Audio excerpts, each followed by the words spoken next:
Today we're going to talk about the Joe Rogan podcast, which featured the running candidate for the Republican Party for the next president of the United States, the former president for the Republican Party, Donald Trump.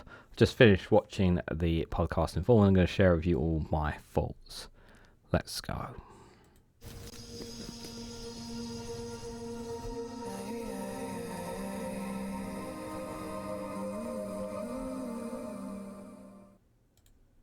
Good morning, good afternoon, good evening, wherever you are in the world. My name is Reganelite, and I'm a political commentator, YouTuber, influencer here on this channel. And normally I will do a video where I bring you an article or something to share that I dive into with you guys. But I wanted to do something different today, especially with how close we are getting to the US elections, the American elections. Pretty much that will, regardless of whatever the outcome will be, the world is going to shift. Something is going to shift. Something's going to pivot one way or another, and it's going to have repercussions not just on America, but the rest of the world, including here in the UK. And I've just finished listening to the Joe Rogan podcast with had Donald Trump on, and I think I really want, and I really actually want to share my thoughts with you guys, because here's the thing. I know some of my viewers are not very fans of Joe Rogan, and he can be seen as very controversial and a politically one-sided, and he's, let's be very, very clear here, he's an extremely knowledgeable guy. You do not have a podcast like he does. You do not have the viewerships. You do not have the people like the backdrop like he does, the knowledge that he has, without having some kind of mind up here. And you don't have to agree with things that he says, and that's absolutely fine. There's a lot of things, most things I don't agree with things that Joe Rogan has said. And I used to listen to quite a few of his podcasts in the past as well, but this one is obviously really special because it obviously had Donald Trump. So they went for just under about 3 hours or so, the episode, and I actually listened to it in two halves. So about one half, about an hour and a half or so on one day, and then the rest of it today at the time of this recording. And one of the themes that I had listening to this throughout was a lot of rinse and repeat from Donald Trump. Now, Donald Trump, at times, when he comes across on there, he comes across someone who actually is a very, very smart guy. He comes across like somebody who's really smart and he really knows what he's talking about. So, yeah, when he talks. But there are times where he comes across where he's literally, rather than answering the question, he starts off like he's about to answer the question, and then he pivots to a topic completely different. And he did that on so many occasions from when Joe Rogan was asking him, not pressing questions. It's not like an interview. They were just having a talk, because that's what Joe Rogan does. He doesn't interview people. He just has talks with them. That's how he works. And for example, they were talking. They spoke about tariffs. For example, they wanted to ask about the import. Talking about tariffs and whatnot. He pivots to something else, and then he goes completely off the original topic. And then obviously Joe Rogan, because of the kind of guy he is, doesn't really comes back to it. There are times in there where it was just like, what on earth are you talking about? Some of the things that really got me was just how he thinks that, like, for example, he thinks so many birds die at the hands of wind farms. That he says that there are lots of whales that die at the hands of wind farms apparently as well. Now, I don't know how too much to read into this, but you have to remember also that this is the same guy that said on a presidential debate that people in Springfield are eating dogs and eating cats. And there's no evidence to suggest that. Now, if someone can prove for a shadow of a doubt that whales are falling upon shores because of wind, then I'm more than happy to read that. But are they responsible for killing the birds? I would agree that some birds do end up dying as a result of wind farms. I would accept that. Do I think that they are?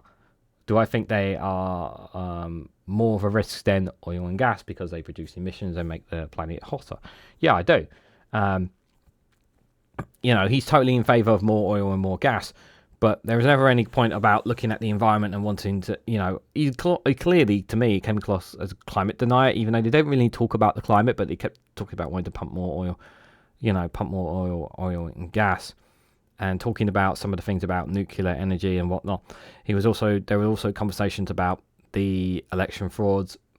He was claiming that he still had evidence that proved that the election was rigged, despite the fact that he hasn't really put it out there, but he said he's put it out there, and it's just like, well, why haven't we seen it? So, and it's just because the thing is that Joe Rogan is obviously a Trump supporter. He comes across as a Trump supporter with his rhetoric and whatnot, right?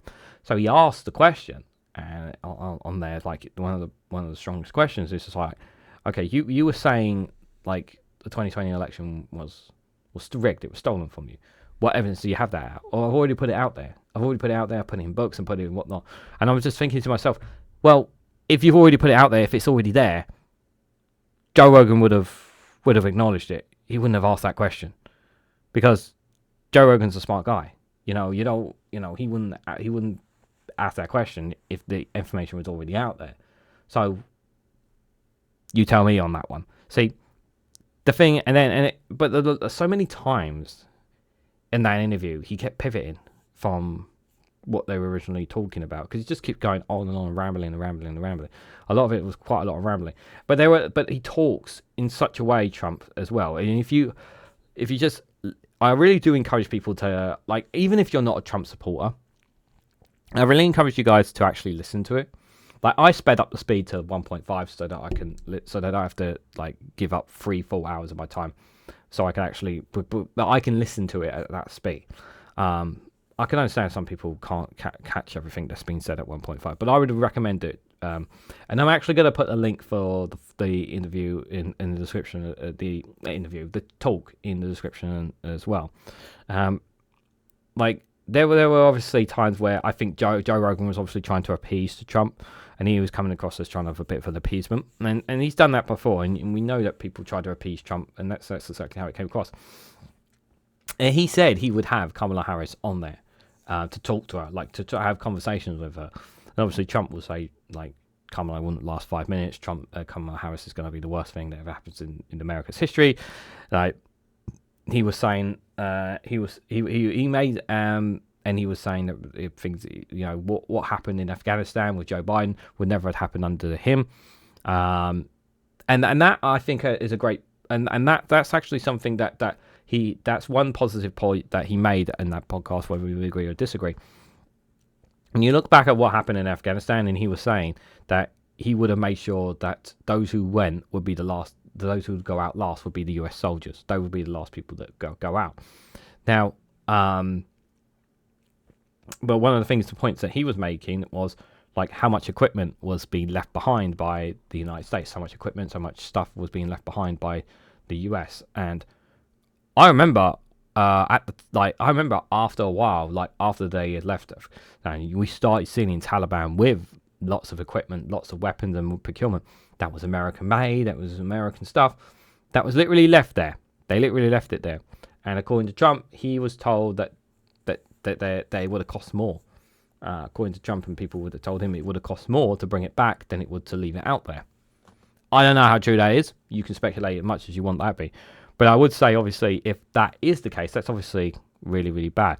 And that's one criticism that's absolutely rightly and fair on Joe Biden. But he's trying to pin, obviously, a lot of things that the Democrats are falling for on Kamala Harris, when a lot of it was on Joe Biden and his administration. And yes, Kamala Harris was part of this administration as well.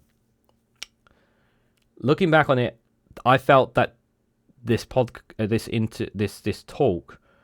and I will say this, like, he will talk a lot, he will say a lot, but how much of it you believe is up to you to decide. And if you actually start scrolling in the comments, there were a lot of bots. There's a lot of bots in the comments, because a lot of the comments are rinse and repeat comments, and you'll see as well.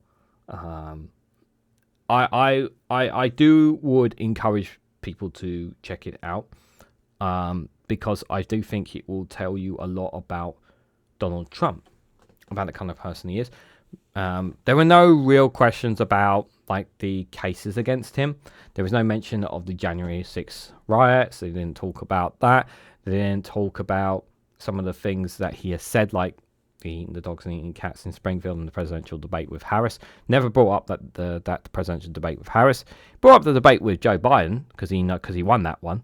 So there it was but I am looking back at it full. I would say to people to go out of your way and listen to it, because you don't. It's not him standing on the rally stage rambling. It's him talking to someone. He's literally talking to someone about things. And yeah, they do go off topic about some news and politics and talk about UFC, a bit of fighting and whatnot and that. And I'm not saying that you should watch Joe Rogan and you should go out of your way to watch all of his stuff. I'm not saying that at all. But I think if you want a better understanding of Donald Trump a little bit, you can get a much better understanding of him by listening to this, and listen carefully to how Trump responds to simple questions that Joe Rogan is asking. Nothing pressured, no real pressure, and watch how Trump pivots from those questions on them. And I think that will tell you the kind of person he is. Now, is that to say that if you put Kamala Harris in that seat, that Kamala wouldn't try and pivot from those questions as well? Absolutely. I think she would do the same as well. But considering some of the other baggage that you hear about Trump, I still think he would be much far worse for America and the world if he became president than Kamala Harris. You can agree to disagree on that. But I think it was very, very interesting. At the time of this recording, I believe it was up to 25 million people have watched it on YouTube. Don't know how many have listened to it on Spotify or anywhere else. But if you are somebody who has watched the chat, what did you honestly think? What did you make of Joe Rogan's conversation with Donald Trump? What do you make of Donald Trump and how he responded, how he talked? It's up to about 3 hours long.